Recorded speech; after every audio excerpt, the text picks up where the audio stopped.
अगर क्या हो तुम्हें इस अंधेरे रूम में छोड़ दिया जाए तो तुम सबसे पहले किस चीज के बारे में सोचोगे?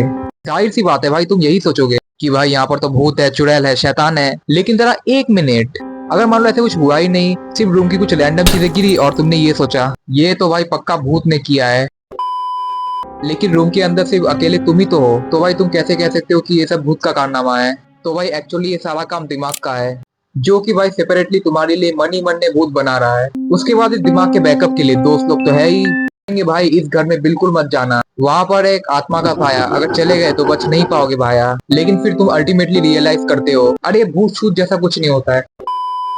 लेकिन अब सबसे पहला सवाल ये है कि हम लोग भूतों से डरते क्यों है? अब यहाँ पर भूत एक अननोन चीज है जिसके बारे में ब्रेन के पास कोई क्लियर इन्फॉर्मेशन नहीं है, और जब दिमाग को कुछ समझ में नहीं आता है तो वो इमिडिएटली अलर्ट हो जाता है, और दिमाग सबसे ज्यादा उस चीज से डरता है जिसका उसके पास कोई क्लियर जवाब नहीं होता है। इसीलिए चाहे सिर्फ अंधेरा हो या घर में एक पानी की बूंद गिरने की आवाज हो या फिर घड़ी की आवाज, फिर तुम सोचते हो या कोई ना कोई तो पक्का है। और पता है ये सिर्फ भूत लोग के केस में नहीं होता, ये चीज तब भी होता है जब मान लो तुम किसी अननोन जगह पर जाते हो और फिर वहाँ के लोगों पर तुम थोड़ा संदेह करते हो, डाउट करते हो, तो तब भी डर लगता है भाई। तो भाई अब ये सारा काम होता है दिमाग के एक छोटे से पार्ट का, जिसे अमिगडेला कहते हैं। अमिगडेला ब्रेन का वो सेक्शन है जो कि भाई डेंजर को पहचानता है और ब्रेन को अलर्ट करता है। इन अदर वर्ड्स अमिगडेला को तुम ब्रेन का अलार्म सिस्टम भी बोल सकते हो। जैसे ही ब्रेन को डेंजर फील होगा ये अलार्म तुरंत बजेगा, फिर इससे क्या होता है ना, एक डर शुरू हो जाता है। फिर जैसे ही आसपास का एनवायरनमेंट नॉर्मल लगने लगे तो फिर ये अलार्म धीरे धीरे बंद हो जाएगा और फिर डर भी खत्म हो जाएगा। अब यहाँ पर भी ना आसपास के एनवायरनमेंट का भी बहुत बड़ा हाथ है। बहुत बड़े हाथ? अरे कानून के हाथ थोड़ी है। जैसे मान लो तुम्हारे घर में कोई ऐसी रैंडम चीज रखी है जो दिखने में थोड़ी स्केरी लगे, तो फिर तुम्हारा दिमाग नेटवर्क सिग्नल की जैसे तुम्हारे दिमाग में एक सिग्नल भेजता है इसमें पक्का गड़बड़ तो कुछ है ही है।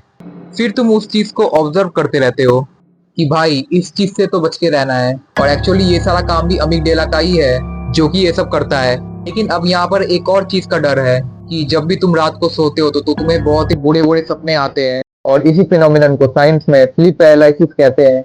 देखो स्लीप पैरालिसिस एक ऐसा स्टेट है जहाँ पर तुम सो रहे होते हो लेकिन तुम्हारी बॉडी टेम्पोररीली काम नहीं कर पाती है। वैसे सिचुएशन में दिमाग तो जाग जाता है और तुम्हें लगता है कि तुम्हारे आसपास कोई तो घूम रहा है, और ऐसे टाइम पे ना डर और एंजाइटी की फीलिंग बढ़ जाती है, और लोग इसे अक्सर भूत या स्पिरिट अटैक समझ लेते हैं।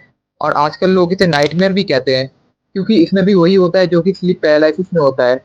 पर जब तुम्हें लगता है कुछ तो अजीब हो रहा है या भूत भूत का डर होता है तो तुम्हारी बॉडी एड्रेनालाइन रिलीज करता है। देखो ये एड्रेनालाइन क्या है? एड्रेनालाइन एक केमिकल हार्मोन और न्यूरोट्रांसमीटर है जो कि डर और एक्साइटमेंट के टाइम तुम्हारी बॉडी में रिलीज होता है, और इसका काम है तुम्हें अलर्ट करना। मतलब कि ये तुम्हारी बॉडी को फाइट या फ्लाइट मोड में डाल देगा। अरे अमन, कहाँ भूतों की बात करते करते साइंस में आ गए? अरे रोहन, उसी चीज पे ही बात कर रहा हूँ। तो ये फ्लाइट मोड क्या है? फोन का एयरप्लेन मोड है क्या? अरे नहीं भाई, वो बॉडी का फ्लाइट मोड है। मतलब? अरे ये इंटरनेशनल फ्लाइट या फोन का एयरप्लेन मोड नहीं है। अब यहाँ सोचो कैसे एड्रेनालाइन ट्रिगर करता है। जब भी तुम कोई हॉरर मूवी देखते हो या नेटफ्लिक्स में हॉरर वेब सीरीज देखते हो स्क्रॉल करते करते, या कोई हॉरर गेम खेलते हो, तो फिर अचानक से उस गेम या मूवी का कैरेक्टर अपना एक खतरनाक सा ठोकरा लेके तुम्हारे मुंह के सामने आ जाता है, और फिर तुम्हारा रिएक्शन कुछ ऐसा होता है, अरे भाई भाई भाई, बड़ा खतरनाक बंदा है तो। और पता है ऐसे मोमेंट में एड्रेनालाइन अपने पीक पे होता है और ये हार्मोन बहुत तेजी से रिलीज होता है। और सिर्फ इतना ही नहीं, जबकि दुनिया भर में कई साइंटिस्ट और पैरानॉर्मल रिसर्चर्स ने घोस्ट के ऊपर स्टडीज भी की है। जैसे कि एक बहुत ही पॉपुलर पैरानॉर्मल रिसर्चर जिनका नाम था डॉक्टर हैंस होल्जर। उन्होंने एक बुक लिखी थी जिस बुक का टाइटल था हॉन्टेड। इस बुक में उन्होंने लिखा था कि वो बहुत सारे हॉन्टेड प्लेसेस और घोस्ट साइटिंग्स में जाकर इन्वेस्टिगेशन कर रहे थे।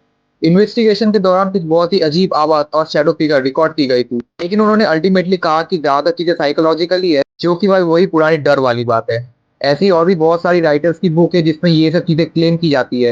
तो भाई क्या सच में भूत होते हैं? साइंस अभी तक ऐसे वियर्ड और सुपरनैचुरल इवेंट्स का अभी तक आंसर नहीं दे पाया है, लेकिन ये कंफर्म है कि ये ब्रेन के अमिगडाला और एड्रेनालाइन का ही खेल है।